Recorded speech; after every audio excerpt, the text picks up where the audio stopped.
Hello students. Today I am explaining you 12th standards English book Flamingos chapter number 1 The Last Lesson.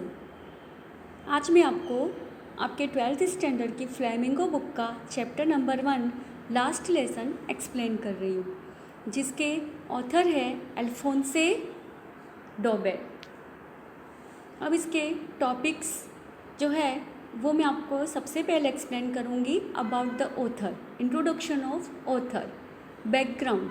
उन्होंने जो last lesson जो right किया है उसका message क्या है, एक्सप्लेनेशन कि डिटेल एक्सप्लेन कंप्लीट स्टोरी का समरी, इसका शॉर्टकट क्या है, and then we will solve out the question answers. Author Alphonse Daudet was a French novelist and short story writer। ये ऑथर अल्फोंसे डॉडेट एक French novelist है और short story writer थे। Author formerly a school teacher, he quitted to make a living as a journalist in Paris. वो formerly पहले एक school teacher थे, फिर उन्होंने जर्नलिस्ट बनने के लिए पेरिस में अपने जॉब को क्विट कर दिया था। He took to writing his poems collected into a volume called Les Amoureuses. यहाँ जो आपको इनकी पोएम का यह बुक का कवर पेज दिख रहा है, ये उनकी पोएम्स का कलेक्शन है और इस बुक का नेम है Les Amoureuses. Now I explain you background of the last lesson. Last lesson के बैकग्राउंड के बारे में मैं आपको अब एक्सप्लेन करूँगी। Background, the story is set during the Franco Prussians war 1870 to 71। France was defeated by Prussia lead by Otto von Bismarck. यह बहुत ओल्ड स्टोरी है कि 1870 और 71 के अंदर जो फ्रांको प्रशियन जिसे बोला जाता है जर्मनी, तो वहाँ पर जर्मनी के द्वारा फ्रांस जो हो गया उसके अटैक से डिफीट हो गया था जर्मनी से, और उसके लीडर उस टाइम थे ओटो वॉन बिस्मार्क।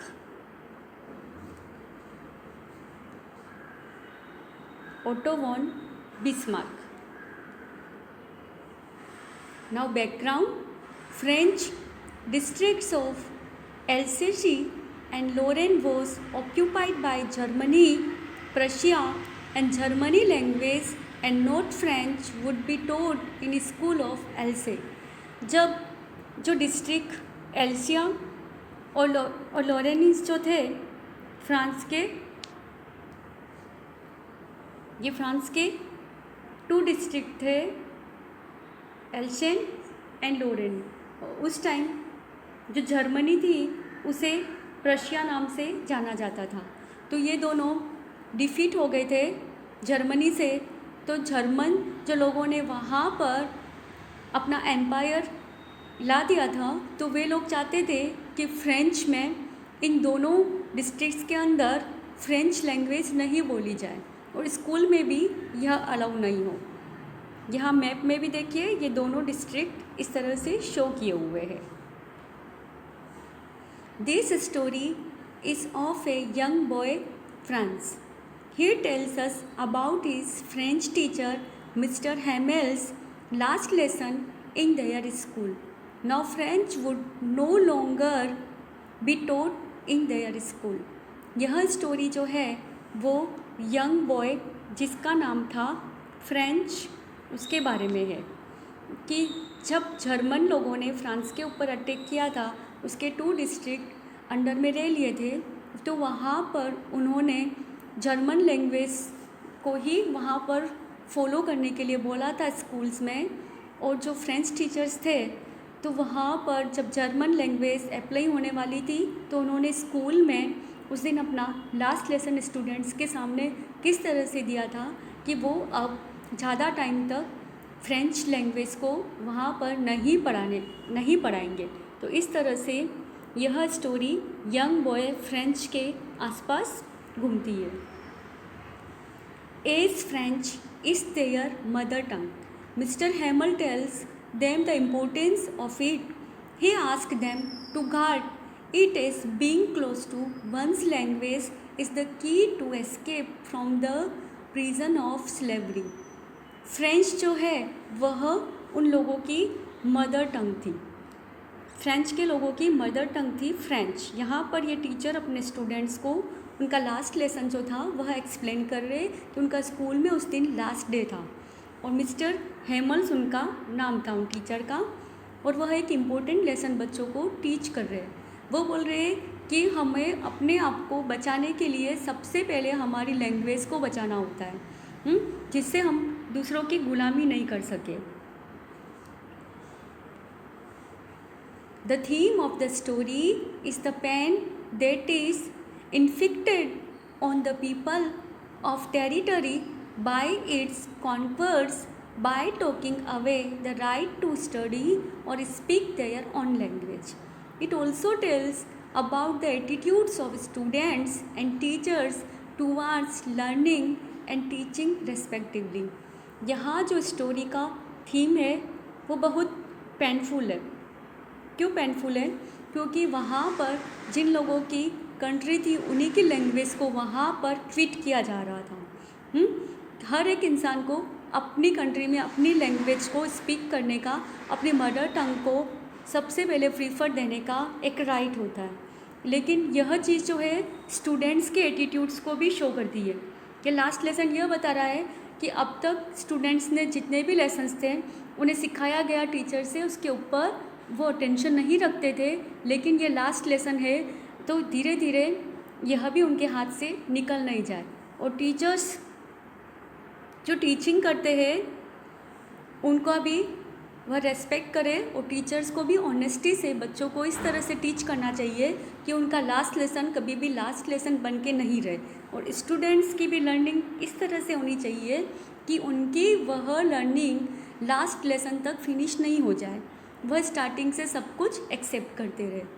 इस तरह से यह एक पेन है स्टूडेंट्स और टीचर के लिए, जो कि ऑथर ने यहाँ पर इन सेंटेंस में शो किया है।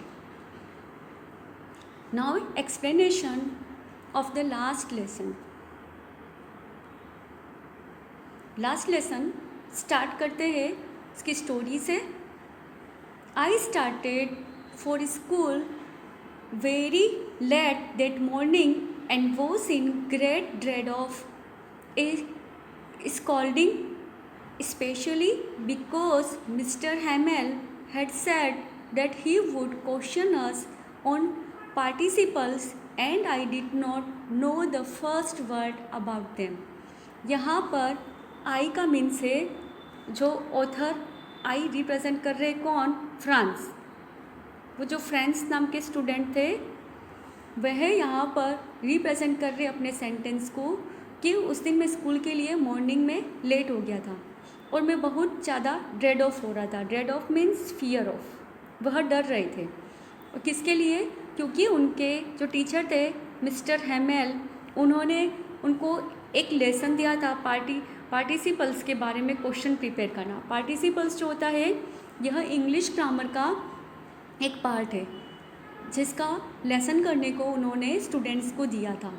लेकिन ये जो यहाँ पर फ्रांस थे, ये फ्रांस ये इसके बारे में कुछ जानते नहीं थे कि यहाँ पर nothing, he don't know anything about the participles. तो यह उनको फियर सता रहा था कि उन्होंने अपना होमवर्क कंप्लीट नहीं किया था। For a moment I thought of running away and spending the day out of doors. It was so warm, so bright. The birds were chirping at the edge of the woods, and in the poem field back of the sawmill, the Prussian soldiers were drilling. यहाँ पर जो friends है वो जब school के लिए late हो रहे थे तो वहाँ रास्ते में वॉकिंग कर रहे थे और वहाँ का एटमॉस्फेयर जो था उसे ऑब्जर्व कर रहे थे। तो उस मोमेंट वो जल्दी जल्दी दौड़ के स्कूल में पहुंचना चाहते थे। लेकिन वह डे कैसा था? सो वार्म, बहुत हॉट और ब्राइट था। मीन्स वहाँ पे सन्नी डे था। और सन्नी डे मॉर्निंग का टाइम जो होता है उसमें बर्ड्स चीपिंग करती है, उनके बर्ड्स के चहचहाने की आवाज़ आती है और वह एक बहुत हमें प्लीजेंट मोमेंट और प्लीजेंट एटमॉस्फेयर लगता है। वहाँ पर ओपन फील्ड में उन्होंने शामिल्स के अंदर जो पर्शियन सोल्जर्स जो थे, जो जर्मनी के सोल्जर्स, उन्हें वहाँ पर ड्रिलिंग करते मीन्स एक्सरसाइज करते हुए वहाँ पर उन्हें ऑब्ज़र्व किया था कि वहाँ से उनकी कुछ वॉल्यूम्स वहाँ से पास आउट हो रही थी।